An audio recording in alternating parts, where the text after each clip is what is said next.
زندگی میں اختلاف، اس کے اسباب کیا ہیں؟ گھریلو زندگی میں اختلافات کے اسباب کیا ہیں؟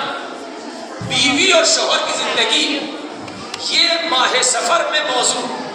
حقیقت یہ ہے کہ اگر آپ اس کے پس منظر پر جائیں کہ واقع کربلا چونکہ ماہ سفر ہے، ماہ اربعین ہے، آپ لوگوں کی سب کی ذہنوں میں ظاہر ہے اس وقت اسیران کربلا کا تصور ہے، چونکہ شہدائے کربلا میں عصر عاشور تک شہید ہو گئے ہیں، اور ان کے بعد سے اب یہ ایام چل رہے ہیں اہل بیت طاہرین کی اسیری کی۔ یہی خود ربط ہے، یعنی یہ کہ آپ خود یہ دیکھیں کہ کیا ضرورت ہے امام حسین کو، کہ امام حسین کو دین بچانا ہے، اپنی شہادت کے بعد دین کی بقا ہے، دین کو زندہ رکھنا ہے امام حسین کی شہادت میں۔ تو اگر دین کی بقا، اسلام کی بقا امام حسین کی شہادت پر تھی تو کیا ضرورت تھی کہ امام حسین اپنے اہل و عیال کو کربلا میں لاتے؟ اگر امام حسین اپنے بیوی بچوں کو وہیں مدینے میں چھوڑ کے کربلا آ جاتے تو چونکہ دین کی بقا امام حسین کے سر کٹنے میں ہے، امام حسین کی شہادت میں ہے، جیسے امام حسین کی شہادت ہو جاتی دین بچ جاتا۔ کیا ضرورت تھی کہ حسین ابن علی اپنے گھر والوں کو، بیوی بچوں کو کربلا لے کر آئے ہیں، جبکہ یہ بھی پتا ہے کہ امام حسین کی شہادت کے بعد ان سارے اہل خانہ کو اسیر ہو کے در در گھومنا ہے، گھمایا جانا ہے، کربلا سے کوفہ، کوفے سے شام۔ وجہ کیا ہے؟ ایک طرف، دوسری طرف اگر یہ خواتین امام حسین، ناموس امام حسین، اہل بیت امام حسین معرفت میں اس مقام پر نہ ہوتی جو ہے، جس مقام پر ہے، تو شاید ان کے یہاں بھی یہ کبھی شکوہ اور گلہ ہوتا کہ حضور آپ کو شہادت دینے کے بعد دین کو باقی رکھنا ہے، دین کی بقا آپ کی شہادت میں ہے، ہمیں اگر اپنے گھر ہی چھوڑ کے آ جاتے مدینے میں تو ہم اس طرح اسیر ہو کے در در اور شہر بشہر نہ پھرائے جاتے۔ لیکن کسی بھی خاتون کی زبان پہ ایسا کوئی شکوہ نہیں۔ اس سب کا جواب ایک جملے میں، یہ ساری باتیں جو میں رب دینا چاہ رہا ہوں اپنے موضوع سے، اس کا جواب ایک جملے میں جو فارسی زبان میں جملہ مشہور ہے، ایک جملہ ہے فارسی میں، وہ یہ کہ کربلا در کربلا میمان گر زینب نبود۔ امام حسین کا اپنے اہل بیت کو کربلا میں لانے کی وجہ یہ ہے کہ اگر امام حسین اہل بیت کو کربلا میں نہ لے کر آتے تو یہ کربلا ہی میں دفن ہو کے رہ جاتی، اور یہ عزاداری کی شکل میں آج آپ تک نہ پہنچتی اگر زینب نہ ہوتی۔ تو امام حسین کا اپنے اہل بیت کو کربلا میں لانے کا مقصد یہ ہے کہ امام حسین اپنا سر دے کے اپنی شہادت سے اسلام کو بچا رہے ہیں، لیکن خود حسین کو زینب نے بچایا ہے، کربلا کو زینب نے بچایا ہے۔ یہ جناب زینب اہل بیت کی اسیری یہی خود کربلا کی بقا کا سبب بنی ہے، جس کے پس منظر میں پوری تاریخی واقعات کہ جب اہل بیت کربلا پہنچے ہیں، کربلا سے کوفہ اور کوفے سے شام پہنچے تو باقاعدہ شام کے دربار میں بھی امام سجاد کے خطبے نے بھی تعارف کرایا ہے کہ آپ کون ہیں، اور جناب زینب نے بھی یزید سے خطاب کر کے تعارف کرایا ہے۔ اگر زینب شام نہ پہنچتی تو واقع کربلا جیسے کہ خود ظالموں کا پروپیگنڈا تھا، ایک خارجی نے خروج کیا ہے، ایک باغی نے بغاوت کی ہے، یہی مسلمانوں کے ذہن میں رہ جاتا ہے۔ لیکن جناب زینب نے جا کے اپنا تعارف کرایا ہے کہ ہم آل رسول ہیں، ہمیں جو قتل کیا گیا ہے، ہمیں اسیر کیا گیا، ہم آل رسول۔ تو اس کا مطلب یہ ہے کہ عورتوں کا جو ہمارا اصلی موضوع ہے آج کی گفتگو بہت اختصار کے ساتھ، عورتوں کا انسان کی اپنی زندگی میں بہت بڑا زندگی میں کمال کے لیے۔ یہی وہ اہمیت ہے کہ جس کو قرآن کریم نے اس آیت میں ہن لباس لکم وانتم لباس لہن، عورتیں تمہارا لباس ہے، مردوں کا لباس ہے، مرد عورتوں کا لباس ہے۔ یہ قرآن کریم کی آیت ہے، قرآن کریم ہر مسلمان کے گھر میں ہے، لہذا یہاں پر اس آیت کو دیکھنا ہے کہ آیت میں کہا جا رہا ہے کہ عورتیں مردوں کا لباس ہیں اور مرد عورتوں کا لباس۔ یہ قرآن کریم کی آیت ہے۔ اب ظاہر اس ظاہری جملے میں کیا پیغام ہو سکتا ہے کہ عورتیں مردوں کا لباس، مرد عورتوں کا لباس۔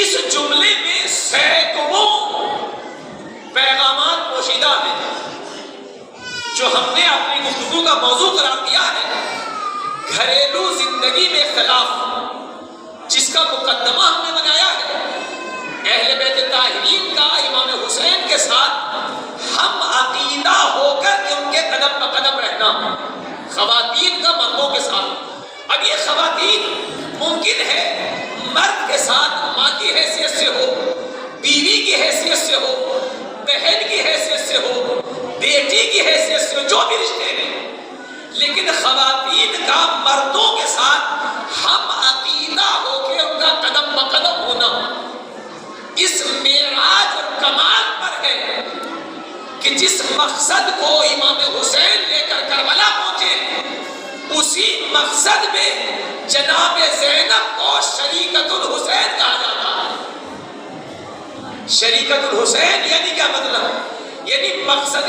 حسین میں زینب شریک ہے۔ جو حسین کا مقصد ہے اسلام کی بقا، اسلام کی حیات، تو اس بقا اور حیات میں زینب برابر کی شریک ہے۔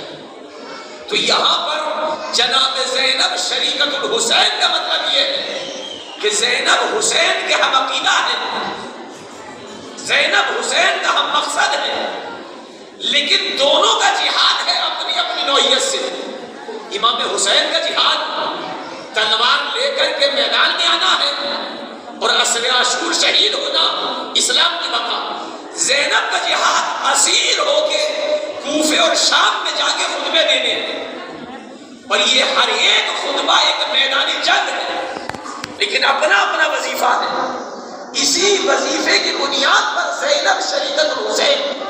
لہذا یہاں پر اس آیت میں قرآن کریم کی کہ عورتیں مردوں کا لباس، مرد عورتوں کا لباس، ہن لباس لکم وانتم لباس لہن، قرآن کریم کی آیت کیوں؟ دیکھیں یہاں پر اگر ہم لباس کے مفاہیم کو سمجھیں کہ کیوں قرآن ہمیں ایک دوسرے کا لباس بتا رہا ہے، لباس کے فوائد کیا ہیں، لباس کے آثار کیا ہیں، نتائج کیا ہیں، لباس انسان کیوں پہنتا ہے، لباس کیسا ہونا چاہیے، ان تمام چیزوں کو اگر سامنے رکھیں گے تو یہاں پر ہمارے جو گھروں میں گھریلو اختلافات ہیں اس کے اسباب بھی خود بخود ہمارے سامنے آتے چلے جائیں گے۔ مثلا ظاہری طور پر لباس اولا تو یہ ہے کہ تنہا اللہ کی مخلوق میں صرف انسان کو یہ شرف ہے کہ انسان کے پاس لباس ہے۔ باقی حیوانات جیسا اللہ نے جس عالم میں پیدا کیا ہے وہ اسی شکل میں ہے، چاہے ان کے پاس جو بھی اس کو آپ لباس کہیں یا نہ کہیں۔ آپ کے گھر میں تمام حیوانات جنگلات میں چرن پرن، دو پائے چار پائے جتنے بھی ہیں جو جس عالم میں پیدا ہوئے ہیں وہ اسی صورت میں ہیں۔ یہ انسان کا امتیاز ہے کہ اللہ نے انسان کو بہرحال ایک لباس جیسی نعمت سے نوازا ہے، اور اس کا تذکرہ قرآن کریم میں وہیں سے جناب آدم کی خلقت ہی سے، جناب آدم کا لباس جنت میں ورق جنت سے نام تعبیر کیا گیا، وہیں سے لباس ہے۔ اور یہ انسان کا امتیاز ہے کہ انسان با لباس، لیکن اس لباس کے ظاہری فوائد اسی چیز کو ذہن میں رکھتے ہوئے کہ مرد عورتوں کا لباس ہے، عورتیں مردوں کا لباس، انسان اپنے آپ کو گرمی اور سردی سے بچاتا ہے. جیسے گرمی کے لباس اپنی جگہ پہنے، سردی کے لباس اپنی جگہ پہنے. جب ہوا ٹھنڈی ہے تو اس کے حساب سے لباس ہوتا ہے، جب ہوا سرد ہے اس کے حساب سے ہے، جب ہوا گرم ہے تو اس کے لحاظ سے. یہاں پر ظاہری اعتبار سے لباس کا ہونا یعنی بتایا نہیں جا رہا ہے کہ جس طرح انسان کے لیے لباس کا ہونا ضروری ہے، انسان حیوان کی بات نہیں کر رہا ہوں میں، انسان کے لیے لباس کا ہونا ضروری ہے. اللہ نے کہا کہ ہم نے عورتوں کو مردوں کا لباس بنایا ہے، مردوں کو عورتوں کا لباس. یعنی اسی طرح اس نسل انسانی کو بڑھنے کے لیے عورتوں کو مردوں کی ضرورت ہے، مردوں کو عورتوں کی ضرورت ہے. یہ ایک ظاہری امتیاز، ظاہری تشبیہ. دوسری، لباس انسان کے ظاہری عیوب کو چھپاتا ہے. ظاہری عیوب کو، آپ کے بدن پر اگر کوئی زخم ہے، کوئی عیب ہے تو اس عیب کو لباس ڈال کر چھپا دیا جاتا ہے. یعنی انسان کے ظاہری عیوب کو لباس چھپاتا ہے. اللہ نے کہا کہ عورتیں تمہارا لباس، مردوں کا لباس، مرد عورتوں کا لباس. یعنی پیغام یہ ہے کہ آپ کے یہاں بھی خاندانی زندگی میں، گھریلو زندگی میں کمال یہ ہے کہ بیویاں اپنے مردوں کے عیب چھپائیں اور مرد اپنی بیویوں کے عیب چھپائیں. یہی وہ وجہ ہے جو کل کی گفتگو ہماری جو موضوع پہ چل رہی تھی، وہاں کی جو ہم نے آیت پڑھی تھی، قانتات حافظات للغیب، عورتوں کی صفات یہ بیان کیا گیا تھا کہ عورتوں کا کمال اور وظیفہ یہ ہے، ذمہ داری یہ ہے کہ اپنے شوہروں کے تمام چیزوں کی حفاظت کریں. حافظات للغیب، شوہر کی عدم موجودگی میں بیوی کی ذمہ داری یہ ہے کہ شوہر کی جو بھی چیز ہے اس میں سب سے پہلے خود عورت شوہر کی امانت ہے. جیسے اپنی حفاظت، دوسرے مرحلے پر اپنی عزت کی حفاظت، شوہر کے مال و دولت کی حفاظت، شوہر کے بچوں کی حفاظت، شوہر کے گھر کی حفاظت، شوہر کے راز کی حفاظت. حافظات للغیب یعنی تمام کی تمام چیزیں. ہن لباس لکم، عورتیں تمہارا لباس ہے. لباس عیب کو چھپاتا ہے، تم عورتوں کا لباس ہو. تو اب یہاں پہ پیغام یہ ہے کہ ہر عورت پر ضروری ہے، اس کی ذمہ داری یہ ہے کہ اپنے گھر والوں کی، اپنے مردوں کے عیب کو چھپائے. اسی طرح مردوں کی ذمہ داری یہ ہے کہ اپنے گھر کی عورتوں کے عیوب کو چھپائے. وہ الگ مراحل ہے کہ پہلے نصیحت کرے، ان کو سمجھائے جو اگر عیب ہے تو یعنی عیب کو ختم کرنے کی کوشش کرے، لیکن اگر ہے ختم ہونے سے پہلے چھپانا. اس لیے کہ ظاہر ہے یہ خود ستار العیوب، خداوند عالم کے صفات اور اس کے القاب میں سے ایک لقب ہے کہ خداوند عالم عیبوں کو چھپاتا ہے. عیب کا چھپانا اتنی بڑی نعمت سے تعبیر کیا جائے یا غلط کیا. ہر آدمی، آپ میں جتنے بھی یہاں پہ ہیں، ہر آدمی اپنے دل میں یہی تمنا لیے بیٹھا ہے کہ خداوند عالم کبھی بھی جو ہم نے گناہ کیا ہے وہ آشکار نہ ہو. اگر ہمارے گناہ آشکار ہو جائیں تو پھر ہماری عزت و آبرو کہیں بھی نہیں رہے گی.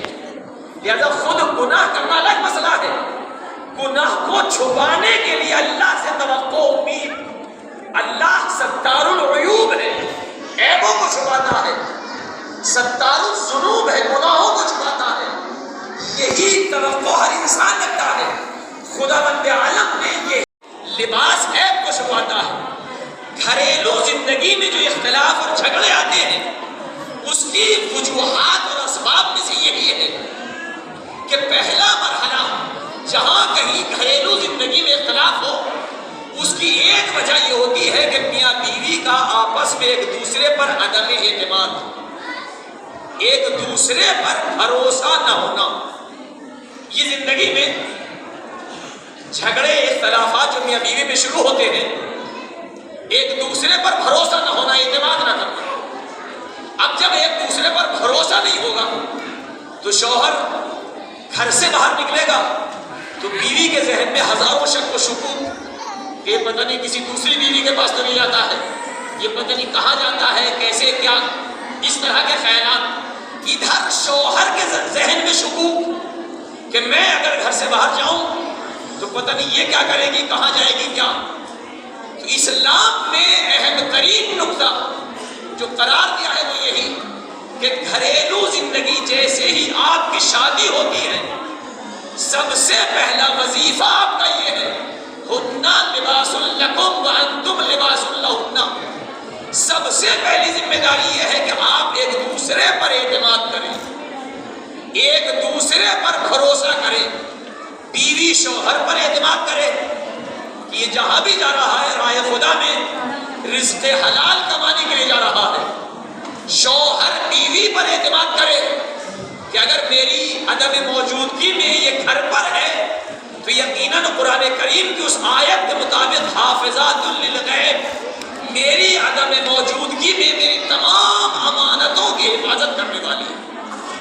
لہذا اگر یہ اعتماد ہے تو زندگی پروان چڑھے گی، ترقی ہوگی، یہاں سے ہم خیالی پیدا ہوگی، یہاں پر ایک مقصد کی طرف گامزن ہونا اور آگے بڑھیں گے۔ لیکن اگر عدم اعتماد ہو جائے، عدم بھروسہ ہو جائے، ایک دوسرے پر اعتماد ختم ہو جائے تو پھر یہی پہلا سبب بنتا ہے میاں بیوی کے درمیان اختلاف اور جھگڑوں۔ دوسرا، ایک دوسرے کی توہین۔ شوہر بیوی کو ہمیشہ حقارت کی نظر سے، ہمیشہ ذلت کی نظر سے، ہمیشہ اس کی توہین کے طور پر اس کو، اب وہ بیوی جس خاندان کی ہے، جس حیثیت سے بھی ہے، چونکہ کبھی کبھی ہوتا ہے کہ قدرت نے یہ کفو ملا دیے ہیں لیکن ظاہری اعتبار سے ہماری آنکھوں میں مساوات نظر نہیں آتی ہے۔ ہماری آنکھوں میں شوہر مالدار کرتا ہوں، بیوی مجھے کسی غریب گھر کی مل گئی ہے، یا برعکس میں شوہر غریب کرتا ہوں، بیوی کسی اچھے گھرانے کی مل گئی ہے، تو اگر اب شادی ہو گئی ہے تو ہماری ذمہ داری یہ ہے کہ ایک دوسرے کا احترام کریں، چونکہ اب ہم شادی میں ایک دوسرے کے کفو بن گئے ہیں، تو اب ہماری ذمہ داری ہے ایک دوسرے کا احترام۔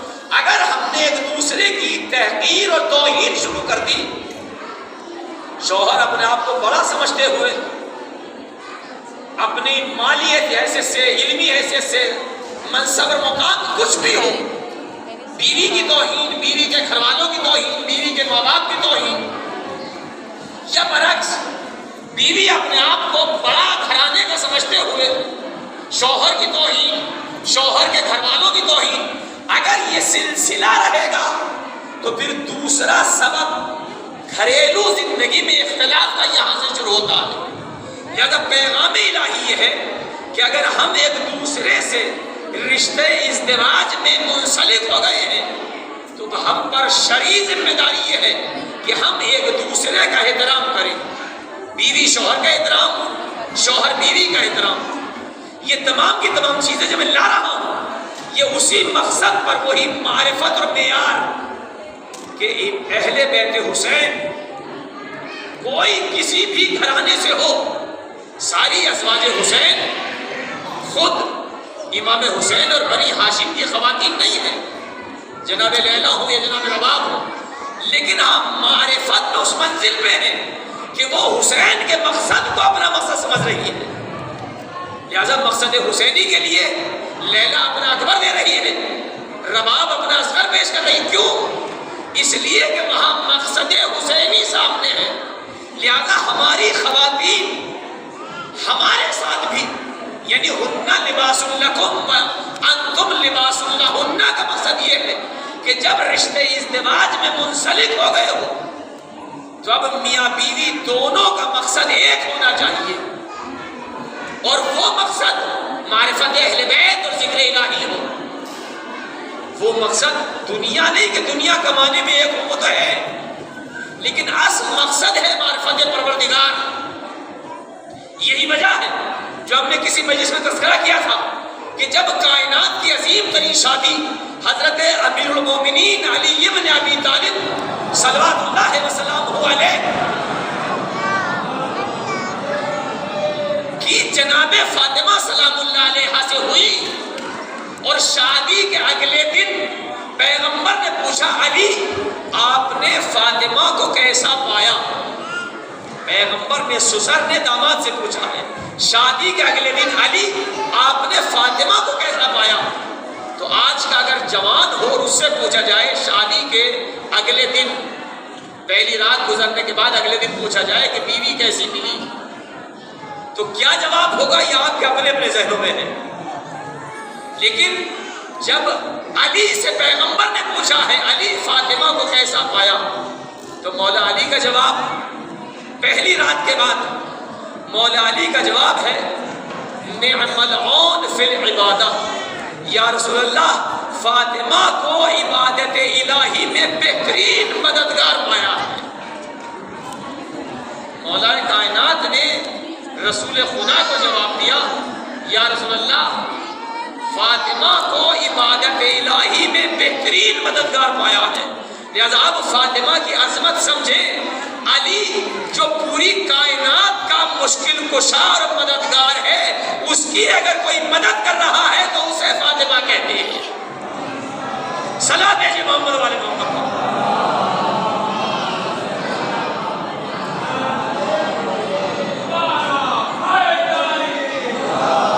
چونکہ وقت دامن میں گنجائش نہیں ہے، یہ ہمارے سامنے شاید دسیوں اسباب ہیں گھریلو جھگڑوں کی کیوں ہو رہا ہے، جو آج کل ہمارے جوان مسلسل، اور اس کے راہ حل بھی ہیں، لیکن چونکہ وقت نہیں رہا ہے، آخری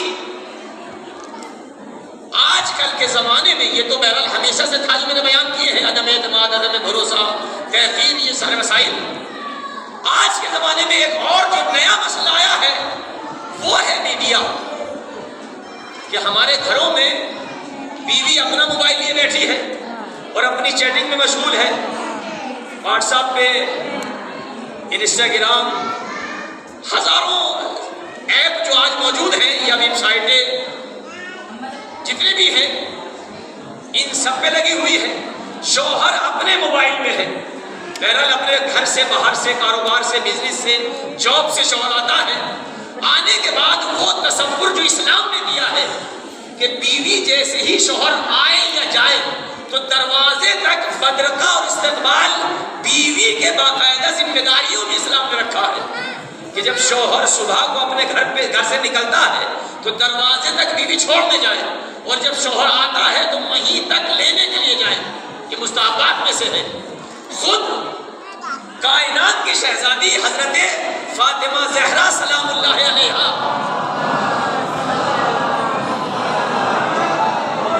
امیر المومنین علی کو دروازے تک چھوڑنے بھی جاتی ہیں، اور جب علی جنگ سے واپس آتے ہیں تو دروازہ کھولنے کے بعد علی کی وہیں دروازے ہی سے تلوار لیتی ہیں، اور تلوار لینے کے بعد صاف کر کے اس کو اس کی جگہ پہ رکھ دیتی ہیں جہاں پہ وہ تلوار ہمیشہ نصب رہتی تھی۔ یہ تاریخ نے بتایا ہے۔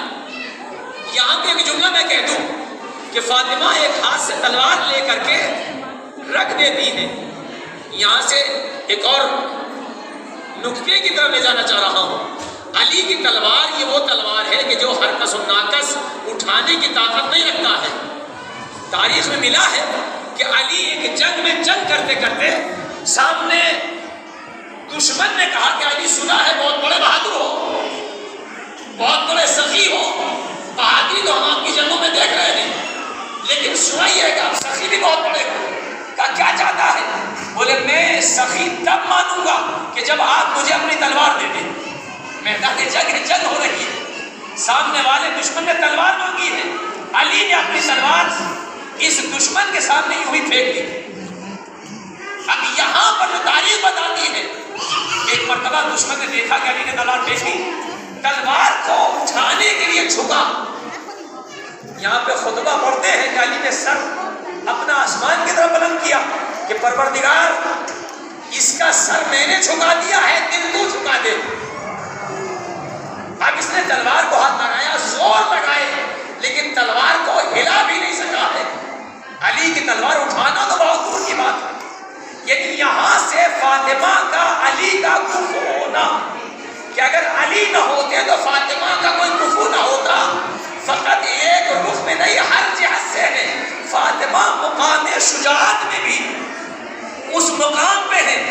علی کی تلوار عرب کا بڑے سے بڑا بہادر نہیں اٹھا سکتا ہے، لیکن فاطمہ ایک ہاتھ سے اٹھا کر وہاں پہ رکھ دیتی ہے۔ سبحان اللہ، سبحان اللہ۔ یعنی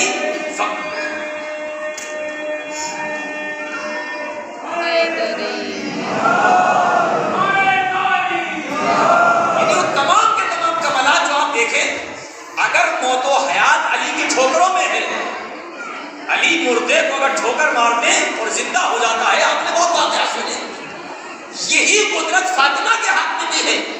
وہ واقعہ جو آپ نے مسلسل پڑھا ہے کہ یہودی کے گھر گئی ہیں اور وہاں سب بے ہوش ہو کے ہوش میں آ گئے، لیکن وہاں دلہن کو مردہ پایا ہے۔ فاطمہ نے 2 رکعت نماز پڑھی، دعا کی۔